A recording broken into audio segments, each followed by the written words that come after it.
Bienvenue à tous dans notre vidéo numéro 21 qui s'oppose Robin Fine contre Bobby Fischer. Pour les personnes qui ne connaissent pas Bobby Fischer, c'est un joueur américain qui a gagné le championnat du monde en 1972 contre l'ancien champion du monde Spassky, un joueur de l'Union soviétique. Et cette partie s'appelait le match du siècle. Parce que dans cette date-là, il y avait une guerre froide entre l'Amérique et l'Union soviétique. Et ils considéraient les échecs comme une démonstration de qui sont les plus intelligents en tactique et en stratégie. Et si vous voulez voir la partie entre Bobby Fischer et Spassky, vous pouvez me le laisser dans un commentaire. Et dans cette partie, nous allons voir plusieurs variantes. Comment prendre un avantage ou bien de gagner en 11 coups seulement sur votre adversaire. Bobby Fischer a commencé E4, E5, cavalier F3, pion D6. Et le meilleur coup, et c'est lui qui a joué Bobby Fischer, c'est le pion sur D4. Et Robin Fine a joué son cavalier sur D7. Nous allons commencer par la première variante. Si votre adversaire prend le pion, vous pouvez prendre avec la dame. S'il joue son cavalier et qu'il menace de prendre la dame, vous pouvez le clouer avec votre fou sur B5 avec le roi. S'il protège son roi et qu'il menace de prendre la dame, vous pouvez prendre le cavalier. S'il prend avec le fou, vous pouvez jouer votre cavalier sur C3. S'il joue, il est obligé de jouer son cavalier sur F6 parce que s'il joue son fou sur E7, la dame va prendre sur G7, le pion sur G7. C'est pour cela qu'il est obligé de jouer son cavalier sur F3 pour fermer le diagonale sur la dame. Vous pouvez jouer votre fou sur G5 pour clouer le cavalier avec la dame. S'il protège son cavalier, vous roquez et vous commencez votre attaque. Revenons.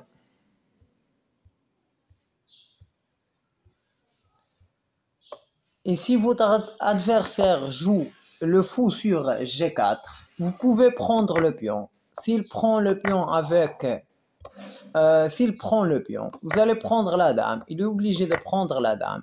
Et vous prenez le pion et vous avez un pion de plus. Et vous menacez de prendre le pion sur F6 et faire un échec et prendre la tour. Il est obligé de revenir pour protéger son pion.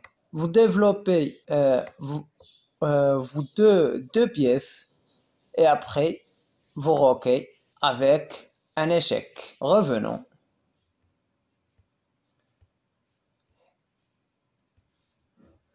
Et si vous prenez le pion sur E5, il prend d'abord le cavalier. Vous prenez avec votre dame. Et s'il prend le pion, vous allez jouer votre fou sur C4 pour demander un échec et mat. Et s'il joue son cavalier, vous jouez votre dame sur B3. Vous demandez le pion de F7 et vous demandez le pion sur B7. Revenons. Le meilleur coup, c'est lui qui a joué Robin Fine. C'est cavalier sur D7, fou sur C4. Le meilleur endroit pour le fou, c'est C4 parce qu'il n'y a pas de pion sur E7 pour fermer le diagonal sur le fou. Croyez-le ou non, le meilleur coup à jouer pour le noir, c'est le pion sur C6. Parce que s'il continue le développement de ses pièces et qu'il joue son cavalier sur F6, vous prenez le pion et vous demandez le cavalier. S'il prend le pion, vous allez jouer votre cavalier sur G5 et demander de prendre le pion et faire un fork entre la dame et la tour. Et ce pion-là, le noir ne pourra pas le protéger. Revenons. Ça, c'est la deuxième variante. La troisième variante. La quatrième variante, s'il prend avec son cavalier, vous prenez le cavalier. S'il prend le pion, vous prenez le pion sur F7 avec un échec. Il est obligé de prendre le fou et accepter le sacrifice. Et vous prenez la dame. Le noir va jouer son fou avec un échec sur B4. vous protégez votre roi avec votre dame parce que la dame elle est demandée par la tour. Et s'il prend la dame, vous prenez avec votre cavalier pour protéger votre pion et vous avez un pion de plus et ce pion-là il est faible. Vous pouvez le prendre à n'importe quel moment parce que le pion il est dans un carré noir et les noirs ont que la paire des fous blancs. Et vous pouvez jouer votre pion et après votre fou et vous protégez votre deuxième pion et vous demandez le pion sur E5. Ce pion-là, il est très faible. Vous pouvez mettre la pression sur lui et vous pouvez le prendre à n'importe quel moment. Vous aurez deux pions de plus. Revenons.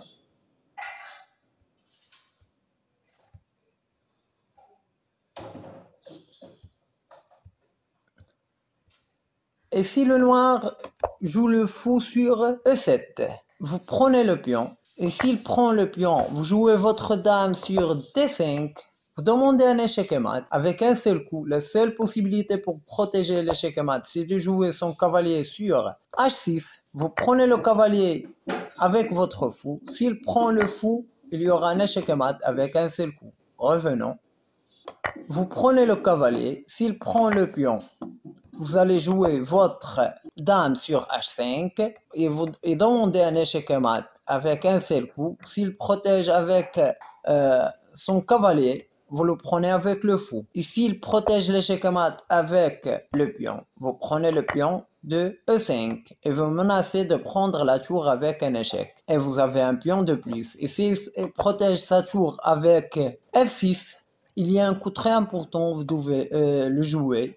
C'est le fou sur H6. Pour l'empêcher de roquer, il va protéger sa tour. Et après, un coup très important à jouer, c'est le pion sur H3.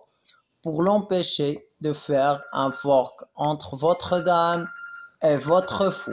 Revenons.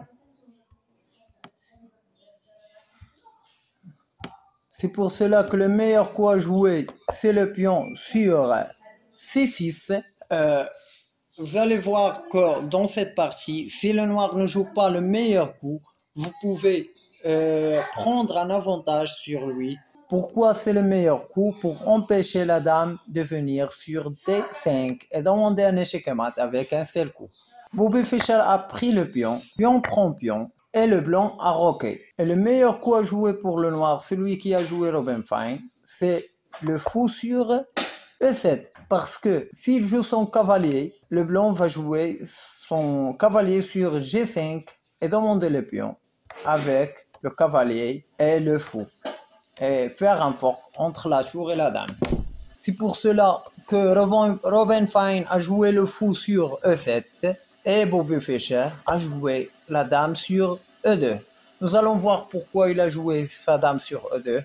Robin Fine a joué son cavalier sur F6 pour qu'il continue le développement de ses pièces. Et Bobby Fischer a joué sa tour sur D1. Il menace de prendre le pion. Il ne pourra pas prendre le cavalier parce qu'il est cloué avec la dame. Robin Fine a joué sa dame sur C7 pour que sa dame ne soit pas en connexion avec la tour. Et il a dit s'il vient avec son cavalier sur G5, il va roquer et protéger son pion avec la tour. Et Bobby Fischer a joué son cavalier sur G5. Et après, Robin Fine a roqué. Et Bobby Fischer a sacrifié son fou en prenant le pion sur F7 et le noir a abandonné. Pourquoi il a abandonné? Parce que s'il vient avec son roi sur H8, il va jouer son cavalier pour demander la dame et demander la tour. Et le blanc aura une pièce de plus avec un pion. Et s'il prend la tour, il va jouer sa dame sur C4. S'il joue le pion sur H6 pour chasser le cavalier, il va prendre avec un échec. S'il vient sur H6, sur H8, il va jouer son cavalier sur E6 pour demander la dame et demander un échec et mat avec le cavalier. Revenons.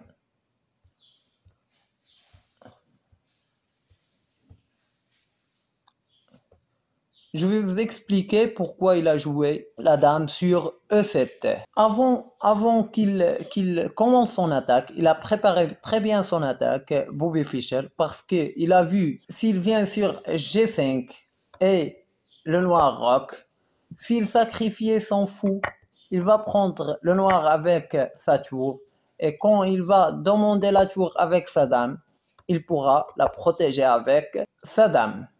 Et après, le noir va jouer le pion sur H6 pour chasser le cavalier. Et le noir aura un avantage sur le blanc d'une pièce. C'est pour cela que Bobby Fischer a préparé l'endroit pour sa tour, pour qu'il demande la dame et qu'il pour dériver la dame de la protection du carré E8.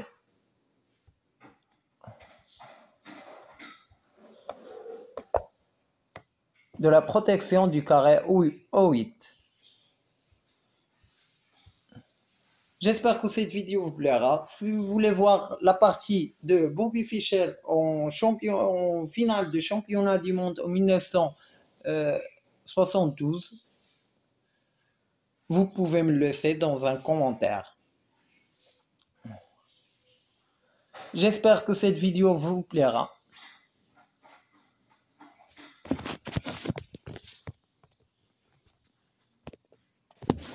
Et n'oubliez pas de vous abonner à notre chaîne.